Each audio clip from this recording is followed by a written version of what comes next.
Hello friends, स्वागत है आपका मेरे यूट्यूब चैनल एग्जाम दूज में। आई होप आपकी तैयारी काफ़ी अच्छी चल रही होगी उत्तराखंड वीडियो बीपीडी एग्जाम की। फ्रेंड, हमारे हिंदी एमसीक्यू रिवीजन सीरीज़ है, इसका पार्ट नंबर 24 है। इससे पहले मैंने इसके 23 पार्ट बना दिए हैं। इसमें हम हिंदी के 20 क्वेश्चन डिस्कस करते हैं और साथ साथ मोस्ट इंपॉर्टेंट जितने भी फैक्ट होते हैं वो डिस्कस करते हैं, जिससे हमारे हिंदी का रिविज़न हो जाता है। और साथ साथ ये फाइंड आउट करते हैं कि हमारे नंबर 20 में से कितने आ रहे हैं। तो स्टार्ट करते हैं फ्रेंड हम हिंदी एमसीक्यू सीरीज़ का पार्ट नंबर 24।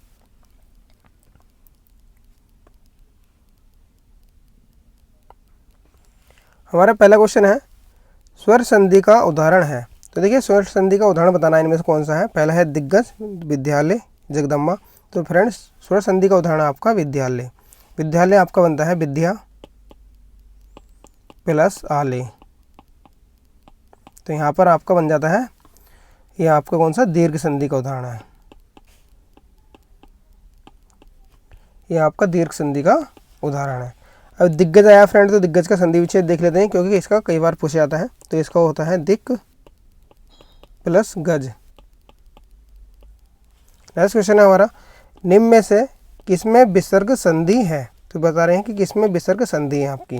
तो देखिए फ्रेंड, पहला है निश्चल और दूसरा है आपका मरुस्थल। तो दोनों में ही आपकी क्या है, आपकी विसर्ग संधि है। नेक्स्ट क्वेश्चन है, अंग्रेजी शब्द का चयन कीजिए। तो देखिए, स्टेशन, मैनेजर और अगस्त। तो ये तीनों ही शब्द आपके अंग्रेजी भाषा के हैं, तो उपयुक्त सभी। नेक्स्ट क्वेश्चन है, निम्न में से सही युग्म का चयन कीजिए। तो सही युग्म बताना इनमें से कौन सा है। आज्ञा के अनुसार, आज्ञानुसार, दिन दिन दिन, प्रसंग के अनुकूल, प्रश्नोत्तर। जो आपका सही है युग्म वो है आपका आज्ञा के अनुसार अर्थात आज्ञानुसार। तो ये हमारा सही है, बाकी आपके दोनों आपके गलत हैं।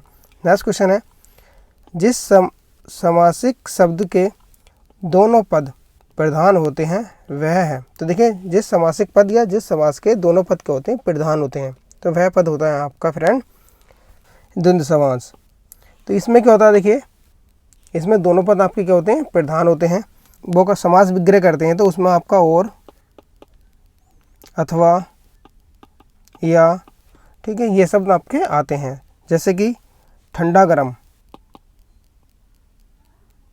ठंडा गरम। तो इसका अगर हम समास विग्रह करेंगे तो इसका आएगा ठंडा या गरम। तो यहाँ पर कौन सा समास है आपका, ये द्वंद्व समास है, जिसके दोनों पद के होते हैं आपके प्रधान होते हैं।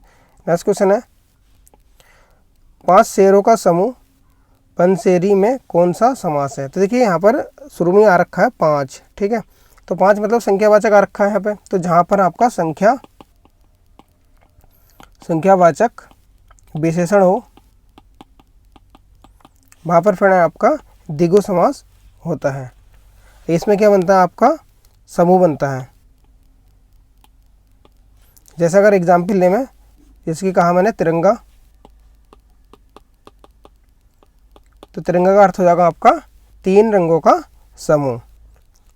नेक्स्ट क्वेश्चन है, जिस संज्ञा शब्द से पदार्थ के धर्म, गुण, दोष आदि का बोध होता है उसे कहते हैं। तो देखिए, ये कह रहे हैं यहाँ पर कि जिससे धर्म, गुण, दोष आदि का बोध होता है जिस संज्ञा से, ठीक है, तो वहाँ पर आपका कौन सा होता है, वहाँ पर आपकी भाववाचक संज्ञा होती है। नेक्स्ट क्वेश्चन है, जीते रहो, दीर्घ आयु हो, चिरंजीवी किस प्रकार के शब्द हैं। तो फ्रेंड, ये आपके विस्मयबोधक हैं, लेकिन इसमें क्या दे रहा है, देखो हर एक में क्या कह रहा है, जीते रहो, दीर्घायु हो, चिरंजीवी बनो, ठीक है। तो क्या आशीर्वाद दे रहा है, तो ये आपका हो जाएगा यहाँ पर आपका आशीर्वाद बोधक। नेक्स्ट क्वेश्चन है, निम्न में से संयुक्त वाक्य का चयन कीजिए। तो देखिए, यहाँ पर बताना आपको संयुक्त वाक्य कौन सा है फ्रेंड। तो देखिए, वाक्य आपके रचना की दृष्टि से कितने प्रकार के होते हैं, आपके 3 प्रकार के होते हैं, ठीक है। तो संयुक्त वाक्य कौन से होते हैं, जिसमें आपके दोनों वाक्य क्यों हो, आपके पूर्ण हो, वो बोलते हैं आपके संयुक्त वाक्य, ठीक है। पहला होता है आपका सरल वाक्य, फिर होता है मिश्र वाक्य, फिर होता है आपका संयुक्त वाक्य। संयुक्त वाक्य में आपके दोनों वाक्य क्या होते हैं, इसमें पूर्ण होते हैं और किसी आपके अथवा और या इनसे आपके जुड़े होते हैं। तो इसमें जो संयुक्त वाक्य है आपका, शांतिपूर्वक पढ़ो अथवा कथा में चले जाओ, ठीक है। तो यहाँ पर देखिए क्या है, ये दोनों ही वाक्य आपस में क्या है, पूर्ण है और अथवा द्वारा जोड़े गए हैं।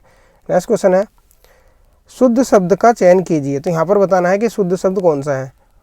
आध्यात्मिक, ये भी शुद्ध लिखा हुआ है। सरोजनी, ये भी शुद्ध लिखा हुआ। तो इसका आंसर हो जाएगा आपका ए एंड बी दोनों, जबकि लिखित आपका अशुद्ध लिखा हुआ है। नेक्स्ट क्वेश्चन है विस्मयबोधक चिन्ह है। तो देखिए विस्मयबोधक चिन्ह आपका इस तरह लगता है, ठीक है, तो ये आपका विस्मयबोधक चिन्ह है। नेक्स्ट क्वेश्चन है कमल के पर्यायवाची शब्द है। तो देखिए कमल का पर्यायवाची शब्द क्या है आपका, ये है आपका पंकज। नेक्स्ट क्वेश्चन है यह मेरी पुस्तक है में रेखांकित शब्द है। तो यहाँ पर देखिए यह के बारे में पूछा है कि यह क्या है, व्हाट इज द यह, ठीक है, तो ये क्या है आपका, ये आपका क्या है, सर्वनाम है। नेक्स्ट क्वेश्चन है कौन सा शब्द सदैव बहुवचन में प्रयुक्त होता है। तो देखिए सदैव बहुवचन में जो प्रयुक्त होते हैं आपके दर्शन, ये भी सदैव आपका बहुवचन में प्रयुक्त होता है, और आंसू भी आपका बहुवचन में प्रयुक्त होता है, जबकि नदी आपका बहुवचन में प्रयुक्त नहीं होता। तो इसका लगा आपका ए एंड बी दोनों। नेक्स्ट क्वेश्चन है कृतघ्न शब्द का सही अर्थ है। तो देखिए कृतघ्न माने होता है जो कृतज्ञ ना हो, जो कृतज्ञ ना हो, उसे बोलते हैं कृतघ्न। नेक्स्ट क्वेश्चन है समीचीन का पर्यायवाची शब्द है। तो देखिए इसमें आपको समीचीन, समी मतलब समय आ गया, इसमें समय से संबंधित हो गया, ठीक है, तो ये इसका पर्यायवाची जो आपका समकालीन हो जाएगा। कहते हैं कि ये जैसे कि रुद्रचंद किसके समकालीन था, अकबर के समकालीन था, ठीक है, तो कह सकते हैं कि हम रुद्रचंद समीचीन था अकबर का। नेक्स्ट क्वेश्चन है युधिष्ठिर में कौन सी संधि है। तो यहाँ पर बताना है कि हमें युधिष्ठिर में कौन सी संधि है। तो फ्रेंड युधिष्ठिर में आपकी व्यंजन संधि है। अगर युधिष्ठिर का हम संधि विच्छेद करते हैं तो इसका होता है आपका युधि प्लस स्थिर अर्थात युधिष्ठिर। तो यहाँ पर आपकी कौन सी संधि है, आपकी व्यंजन संधि है। नेक्स्ट क्वेश्चन है कोठी वाला रोवे छप्पर वाला सोवे और लोकोक्ति का अर्थ है। तो इसका जो अर्थ होता है वो होता है आपका अधिक धन चिंता का कारण बनता है। जब अधिक धन हो जाता है तो आदमी टेंशन में हमेशा बना रहता है, कहीं मेरे धन की चोरी ना हो जाए, यानी व्यापार में बिजनेस ना हो जाए, ये ना हो जाए। तो इसे लोक का अर्थ है आपका अधिक धन चिंता का कारण बनता है। नेक्स्ट क्वेश्चन है भूरी भूरी भेदभाव भूमि से भगा दिया वाक्य में अलंकार है। देखिए यहाँ पर कह रहे हैं कि भूरी भूरी भेदभाव भूमि से भगा दिया।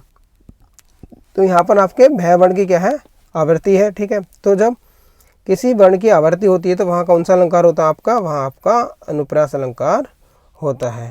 नेक्स्ट क्वेश्चन है बड़ा घर छोटा आदमी और नीला वस्त्र में विशेष्य पद है। तो देखिए पूछा है विशेष्य ना कि विशेषण। तो विशेष्य क्या होते हैं, जिसकी विशेषता बताई जाती है, ठीक है, तो पहले किसकी, घर की विशेषता बता रहे हैं हम। दूसरा छोटा आदमी, तो आदमी की बता रहे हैं। फिर नीला वस्त्र, वस्त्र कैसा नीला, तो किसकी विशेषता हो जा रही है, वस्त्र की जा रही है। तो इसमें कह रहे हैं विशेष्य कौन सा है, तो हो जाएगा आपका घर आदमी और वस्त्र, ये आपके विशेष्य पद हो जाएंगे। नेक्स्ट क्वेश्चन है कौन सा वाक्य शुद्ध है। दही खट्टी हुई गई है। तो ये आपका शुद्ध नहीं है। दही खट्टा है, हाँ दही को ये कहा जाता है कि दही खट्टा, दही खटास है, ये भी नहीं कहते हैं। दही खट्टी हो गई है, तो ये भी नहीं बोलते हैं। तो है आपका शुद्ध वाक्य दही खट्टा है, कहते नहीं कि भाई दही खट्टा चीनी डाल लो इसमें। नेक्स्ट क्वेश्चन है रचना के आधार पर वाक्य के कितने भेद हैं। तो देखिए यहाँ पर कह रहे हैं कि रचना के आधार पर, मैंने अभी ऊपर ही बताया था कि रचना के आधार पर वाक्य के कितने भेद होते हैं फ्रेंड, आपके 3 भेद होते हैं, सरल वाक्य, मिश्र वाक्य और आपका संयुक्त वाक्य, ठीक है, रचना के हिसाब से ये होते हैं। और कई पूछा था कि अर्थ के हिसाब से कितने होते हैं, अर्थ के आधार पर। तो अर्थ के आधार पर जो वाक्य होते हैं वो आपके 8 प्रकार के होते हैं, तो ये भी आपको याद रखना है, ठीक है। तो ये हमने डिस्कस करे फ्रेंड हिंदी के आपके 22 क्वेश्चन। आपको कमेंट करके बताना है कि आपके 22 में से कितने नंबर आ रहे हैं। वीडियो अच्छा लगता है तो प्लीज़ वीडियो को लाइक करें और चैनल को सब्सक्राइब करें। Okay, thank you, thanks for watching.